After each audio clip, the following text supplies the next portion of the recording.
Hi guys, in this lesson we will focus on accept feature, a line tool gem that serves two purposes. First, it creates a multi-layered history for your line operations, and second, it will create new surface boundary. This feature is often overlooked, which is a shame because it's quite powerful.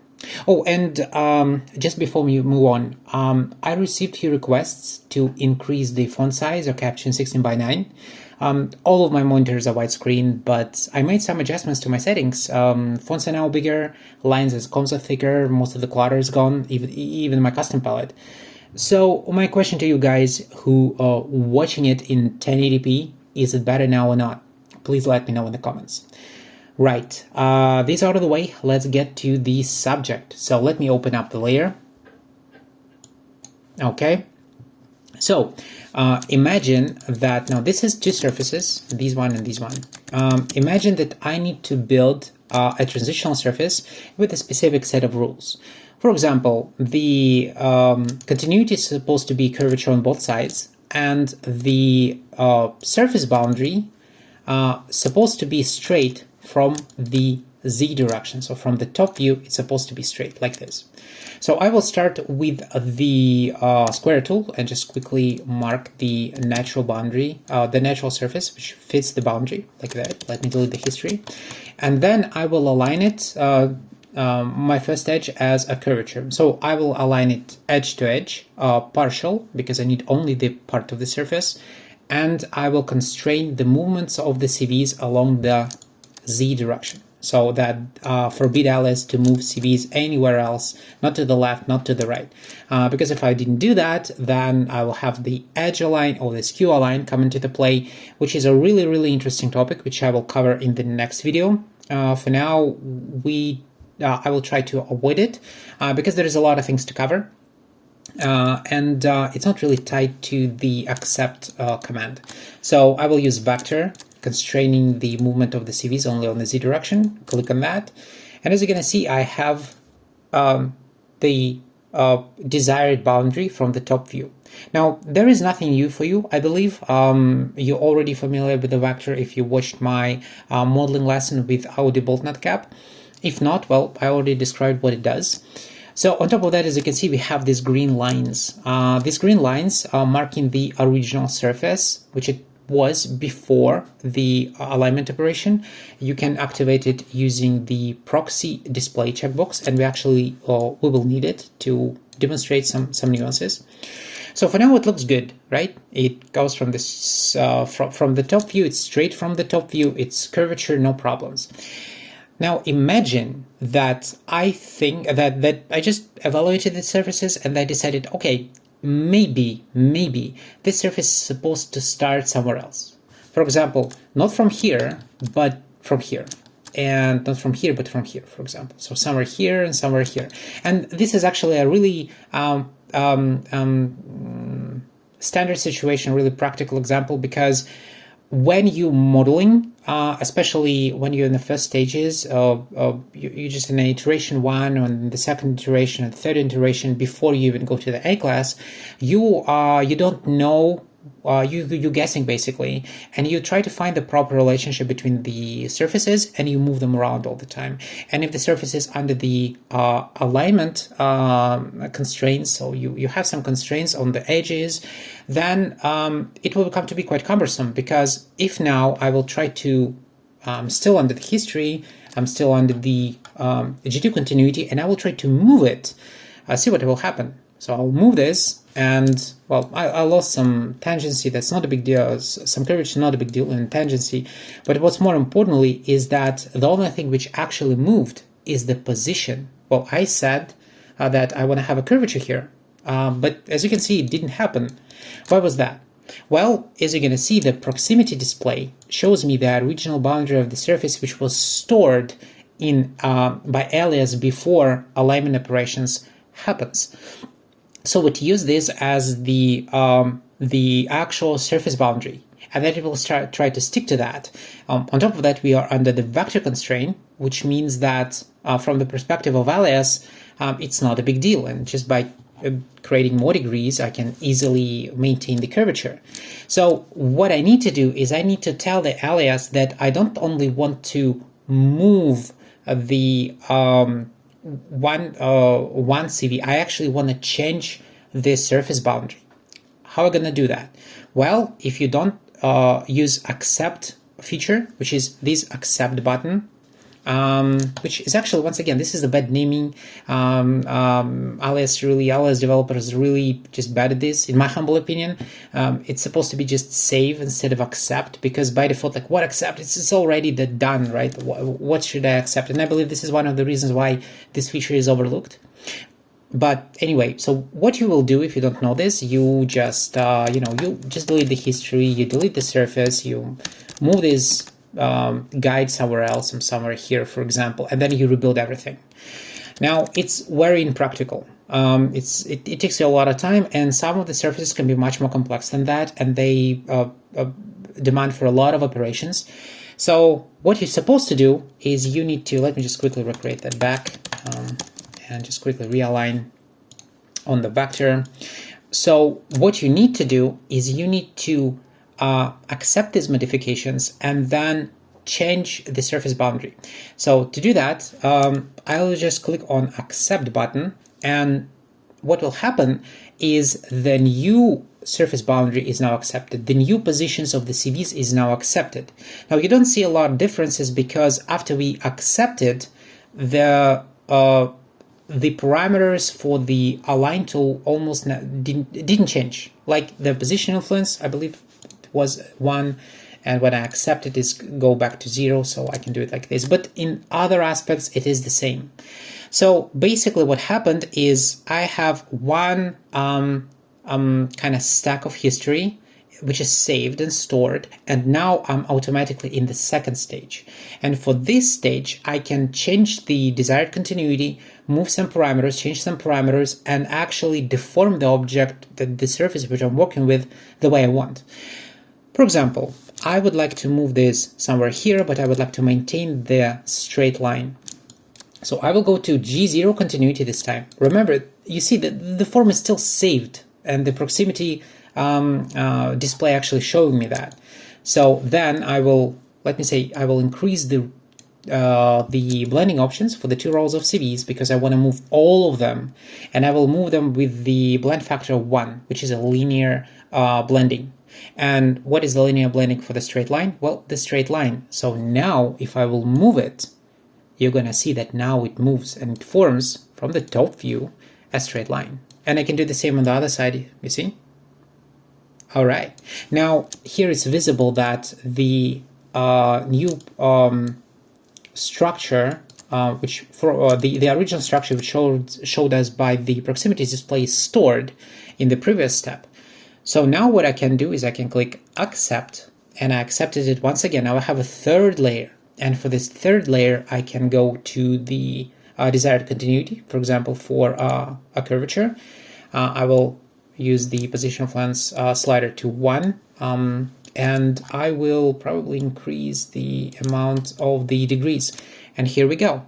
And now we're back to the full continuity, and our lines, our surface boundary is straight. What if I want to go back and redo this and maybe move the edges again? Well, a couple options for me. I can click accept yet again and create another stack and save the current surface boundary and structure. Or I can go restore, go back and change the previous step. So for example, I will click restore, and now I'm in the G0 again. As you can see, it go back, and now I can move that back where it was, and then I go click accept again and switch to G2. And as you're gonna see, yeah, it works. And if I want to go expand it again, I can accept again, go to position, increase my blending options, and move it back like this, and then accept, and then go to G2, and then increase the amount of degrees, and here we go. And from that I can just go on and on and on. There is no limit for amount of saved iterations, or at least I don't know what is the limit. I never exceeds the limit. You can just go, it just goes and goes and goes. So I can just, no problem, can go accept. I will go to G0 again, once again, additional CV rows, and then I'm gonna move that again, for example, where it was, here and here. And then I will go to position influence and go accept. I go to G2 again, and here we go. So every single time we accept the modifications of the surface with the new surface boundary and new CV positions, and then we start fresh from that. But Alias saves everything, and you always can restore. For example, I can click on restore and click on restore and click on restore and again and again and again, and eventually when you come to the last saved position, the button changes its name to revert. And if I click on revert, I will go to the original surface. Now this is extremely useful where you're moving the boundaries of the surface along the desired point of connection. So let me just quickly go back, vector, z position influence, and here we are in the position where we started. So it is aligned to the curvature. What's about the bottom part? Now I would like to have the curvature here as well. So I'm under the history right now. So what I'm gonna do is right in the first step, I will increase the amount of degrees for 2 because I need curvature on this side as well. I will click accept, and now this side is stored. Now what's important is that this accept feature works for not only for one edge, it works from corresponding edge as well. So now I can use align tool again and just keep going. I can create this surface, just align this as I have these 2 additional rows of CVs, which are, by the way, if you remember, not in effect. So they're just 2 additional rows of CVs. They are not in the history, in the alignment process. They just there. I made them in this stage. So now I'll align, and now once again, I will explain the difference between edge and skew and all the nuances which comes with this, because there is quite a few, especially for the skew. But for now, when I'm aligning it, as the edge of the surface is straight, the surface will go straight up. And this is exactly what I want, because from the top view, it will still keep straight. If instead I will go for the vector, as you can see, the line become to be, the boundaries become to be dashed. And in the prompt, you're going to see a line failed with error-free, projection failure. And that's because we're projecting on the top, on basically on the, with a 0 angle, and it confuses Alias. So that's okay, it's just fine. We are still under the, we can use the edge align from this angle. And now I can move this stuff around, and I can go back here, this one under the projection, so I don't have the handles. That's not a big deal. I can move it manually using CV manipulation tool. And as you can see, it's not breaking the history, it is under the history. And by that, I can basically define the structure. Now, imagine that this is only the one part of the model, and I have the symmetrical part on the other side. Now, if you check this here, you're going to see that I have a really peak acceleration. It comes somewhere here, and then it goes to 0 basically. And if I will flip it on the other side, I will have this dimple because it will be like the butt cheeks, like one and then another one. So basically, it just decreases the acceleration and then starts decreasing it again. That's because we have 2 rows of CVs and they're collinear. Let's say I don't want that. So instead of aligning it as a curvature, I will align it as a tangency and then flip it, and that as it will be the same surface, I will have the constant acceleration and a curvature in return. So how am I going to do it? Using the accept command. So I'll go here, go to the QEdit. Oh, and by the way, one more thing. These row of CVs, let me just kind of hide the grid. So these row of CVs bent. Well, why it's bent? Well, it inherits the parameterization from the from this surface. As you can see, all of them have this kind of skewing, basically replicating the parameterization and the t parameter of this surface. I don't want that for my tangent row. But if it will be a curvature, for example, if I look at this, I want to say, well, curvature is fine, a tangency I want to do straight. For example, just a little bit of sideways. Now, how am I going to do that? Well, very simply, I will go in, I'm still under my history, this is my layers history, my second step. So what I'm going to do, I can accept these modifications, right? As you can see, the proximity display changes, again, it's now overlapping. And then I will go in and I will switch this current G2 continuity to G1. Now we already saved G2, we already saved this one, so now I can switch to G1 and I can change that.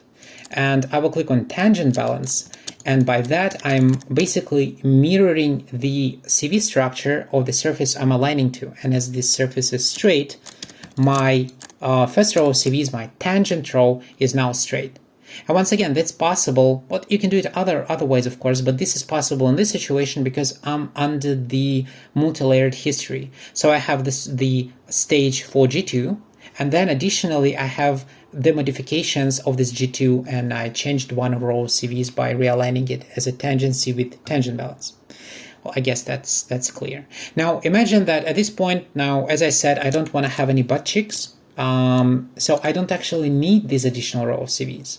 Now I can and I can revert and go to the restore and then restore again, or I can say, okay, you know what, I want to have a tangency here, I don't want to have a curvature, which means that I need to decrease amount of degrees. And what I'm gonna do, I will just remove one of the rows like this, and as you can see, it resaved the basically rebuild it again, even though that if I'll click restore, I will go back to curvature, alignment, an additional row of CVs.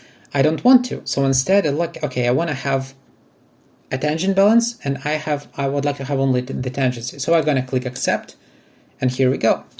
So now we have curvature on this side and tangency on this side. And now I can actually move this the way I want, right? The kind of desired positions. Now I don't know what they are, right? And then I can flip it on the other side. Let me just isolate and check the comms.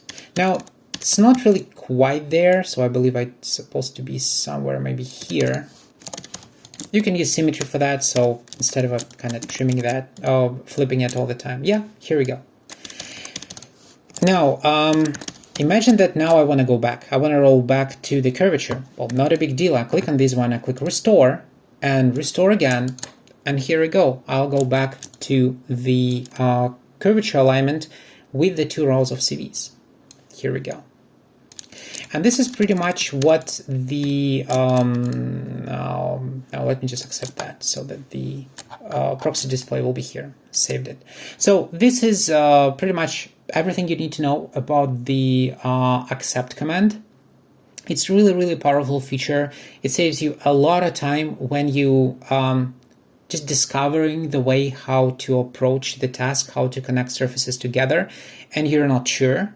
So for example, if I decided to create another surface here like this, the straightness of this angle will first of all help me a lot, because it gives me the good true edge between the two surfaces, which I can fill it later. But I don't know how much these CVs of the surface will be skewed, so I can play with this surface, and I can move it back and forth until I'll find the proper position without rebuilding the surface over and over and over again. So that's a useful feature. Use it. And that's it for this video. Thank you very much, and I will see you in the next one.